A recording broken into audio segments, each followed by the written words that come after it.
Yo, what is up, Sex Beast Crazy Rabbit here. Today we're going to be revisiting Kino Der Toten, and we're going to be going over some of the rooms that you come to after pack punching. The first room we're going to be going over is Samantha's good room, or whatever you wish to call it. So first I'm going to let you guys listen to this room because there are actually some whispering and stuff you can hear in the background, so here you guys go.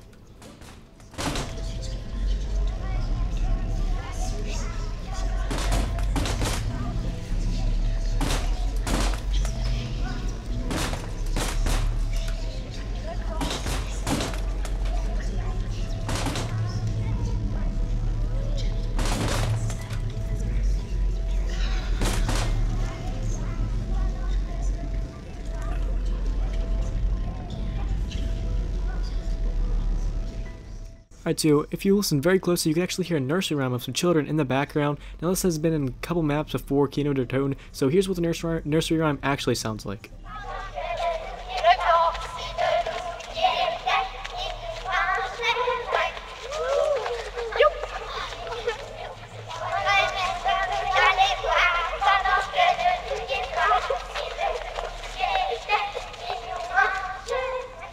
Alright, so if my memory serves me right, this was also in Shinonuma, Doris, and Shangri-La, so yes, very creepy. But now let's sort of get to the reason of why does Samantha have these two different rooms. So I have made a video about this. I will link it at the end of the video and probably in an annotation if I remember. But basically my theory is that Samantha has a split personality. After all the events she's went through, all these zombies and stuff, she's basically, fighting for evil. She basically has a fight inside of her going over evil and good, which one does she sort of belong to, and you could sort of tell us by the Ascension song Easter egg. The entire song is from Samantha's point of view, and it's basically her just having a fight with herself, saying, is this really alright? Should I keep trying going after revenge? Should I really try to kill all these people? And her good side's like, no, they're just like us, they're just like me, I'm human. So she's basically having a good fight inside of her, trying to decide which path she wants to follow, good or evil. So that's why she sort of has these two different rooms. So now let's head over to the evil room. Alright, now in the evil room you don't really get any cute little nursery rhymes, but you do get some people sobbing in the background if you listen very carefully, so I'll try to let you guys listen in.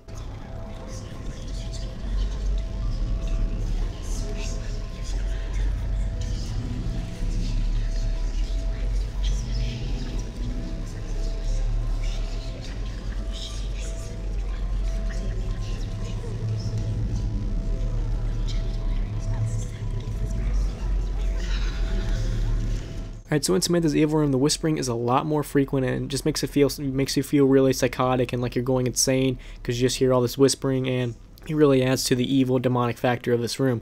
And at one point I could actually make out the words doctor during that whispering, so I would only imagine that Maxis or Richtofen would soon follow that.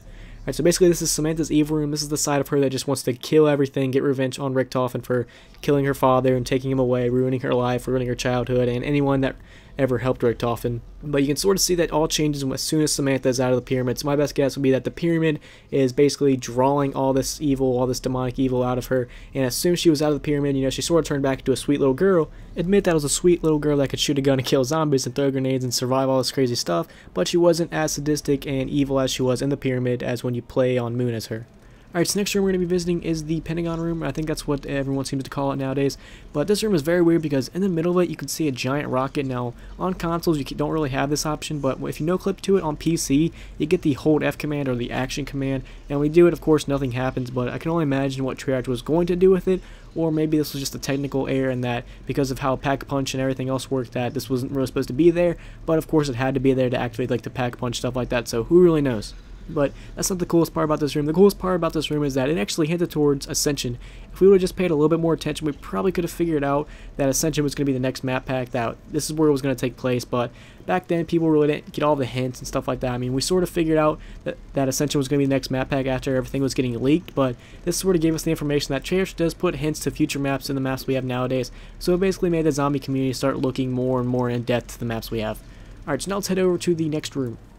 Alright, in the last room we're going to be revisiting is the torture room. I believe that is what is widely referred to as now. Now this room reminds me a lot of Verrückt because, of course, when you get into this room you can hear a drill and then someone screaming, and you can hear someone trying to like kick something, it sounds like. So if you guys remember back in Verrückt during the spawn room, you can go up to the same exact sort of chair that looks exactly like this one, listen, and you could sort of hear the same exact sound. So I'll let you guys listen in.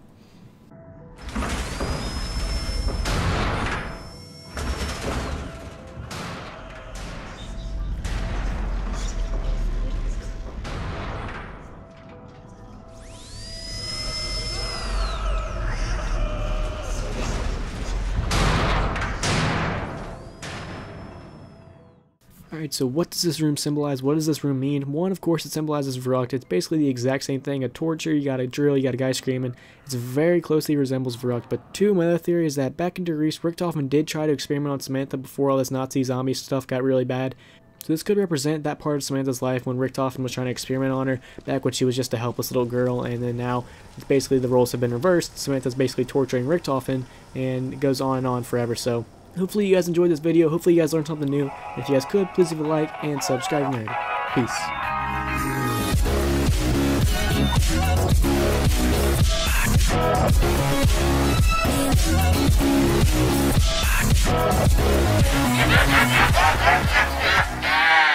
Bye.